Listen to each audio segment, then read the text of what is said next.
دوسرا تھا اردو کی طرف کیسے لے کر آئے. میں سادہ سا اس کا جواب دے دیتا ہوں. ہم اردو کی طرف آئے اپنے ٹیچرز کی وجہ سے. آج کا ٹیچر اردو اس کی اپنی اچھی کوئی نہیں. میں صرف یہ بتانے کے لیے کہہ رہا ہوں, کسی تذیق کے لیے یا اپنے اس کے لیے نہیں کہہ رہا. میرے 7 سال گزر گئے.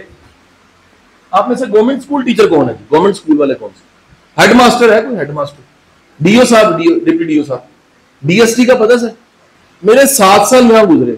ان 7 سالوں میں اردو کا یہ شعر خود ہی کو کر بلند اتنا کہ ہر تقدیر سے پہلے خدا بندے سے خود پوچھے بتا تیری رضا کیا ہے. اس میں خود ہی کا مطلب کیا ہے؟ میں آپ کو دکھ کے ساتھ بتا رہا ہوں 99% کو اس کا جواب نہیں تھا پتا. یہ ہمارے اردو کے ٹیچرز کی حالت ہے. مجھے یہ بھی جواب ملے کہ اپنے کام خود ہی کرنے چاہیے. کئیوں نے سمجھا کہ شاید خود ہی کو بلند کرنا ہے تو وہ سٹول یا موڑے پہ چڑھ کے بلند ہوں گے. وہ محسوس کرنا چاہ رہے سر بلند نا, سر اونچا نا. تو خود ہی کا میننگ کیا ہے میں آپ کو دکھ کے ساتھ کہہ رہا ہوں. اقبال نے خود ہی کا درس دیا. آپ ذرا سروے کر کے دیکھیں 25 کروڑ میں سے 25 کو بھی نہیں صحیح میننگ پتا خود ہی ہوتی کیا ہے, اور جو پتا ہے وہ غیر ضروری وضاحت ہے, اصل میں نہیں میننگ پتا. تو سر ہمارے اردو کے ٹیچر کا یہ حالت ہے. ایک ہمارے استاد نے طارق صاحب نے پڑھایا ہمیں مضمون علوم قدیمیہ کی افادیت ہمارے زمانے میں, جس کا آپ میں سے چلے میں وہ یہ بھی جان لوں نا کہ میرے زمانے آپ میں سے کس کس نے اینک والا جن دیکھا ہوا ہے ڈرامہ؟ بس آپ نیچے کر, میری عمر کی ہے.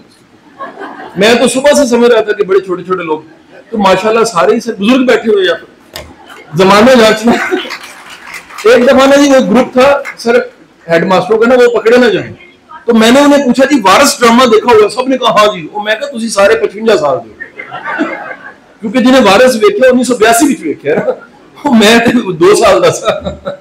سو یہ ڈراموں سے جاگلوس سے بندہ پکڑا جاتا ہے, دھوئیں سے پکڑا جاتا ہے, اندھیرا اجالا سے پکڑا جاتا ہے, اینک والے جنس کسوٹی سے پکڑا, اشفاق صاحب کے زاویے سے پکڑا جاتا ہے. یہ زمانہ ہی ہو گیا. تو اس زمانے میں علوم قدیمیہ کی آپ کو سمجھ آ جائے گی میری بات, وہ اردو کی سیکنڈ ایئر کی کتاب میں تھا نا, آپ نہ بھی کہیں تو تھا. اچھا, وہ سبجیکٹ وہ مضمون سلیکٹیو میں چھڑا دیا جاتا تھا کیونکہ مشکل تھا. ہمارے ٹیچر نے ہمیں اس لیے پڑھایا کہ بیٹے اگر ڈاکٹر سید عبداللہ کا یہ مضمون علوم قدیمیہ کی افادیت ہمارے زمانے میں آپ پڑھو گے تو ایک تو اردو کی لینگویج, دوسرا علوم قدیمیہ, تیسرا کلاسیکل زبان, اور چوتھا لکھنے والا جارحانہ تنقید کا بادشاہ, اس سے بھی آپ واقف ہو گئے. اس مضمون کے بعد میں ڈاکٹر سید عبداللہ سے اتنا انسپائر تھا کہ میں نے خبر کیا یہ دفن کہاں پر ہے. تو میں اے بلاک میں گلشن ابھی کی رہتا تھا, پتہ لگا بلاک کے قبرستان گلشن ابھی نہیں رہتے تھے, 480s میں ہو گئے. تو میں فاتحہ پڑھنے چلا گیا. میں کہ یار یہ اتنا اچھا مضمون لکھنے والا, فائدہ کیا ہوا؟ میں سائنس کا اسٹوڈنٹ تھا, میری اردو بھی اچھی تھی. یہ ٹیچر کا کمال ہے. پرابلم یہ ہے ٹیچر جو ہے وہ اس کا کام صرف پڑھانا نہیں ہے, ذوق پیدا کرنا بھی ہے, شوق پیدا کرنا بھی ہے, یعنی طالب علم بنانا ہے. آج پرابلم یہ ہے کہ میتھ پڑھنے کے بعد وہ کسی اور میتھ کی کتاب کو ہاتھ نہیں لگاتا, اسے کہتے ہیں نوٹس رٹا لا ہے. آپ کا اسٹوڈنٹ پڑھنے والا وہ کتاب پڑھنے کے بعد 6 نئی کتابیں پڑھے آپ کے سبجیکٹ کی. یہ ہے ٹیچر کا کام. ٹیچر کہنا نہیں میرے نوٹسوں کے علاوہ کچھ نہیں یاد کرنا.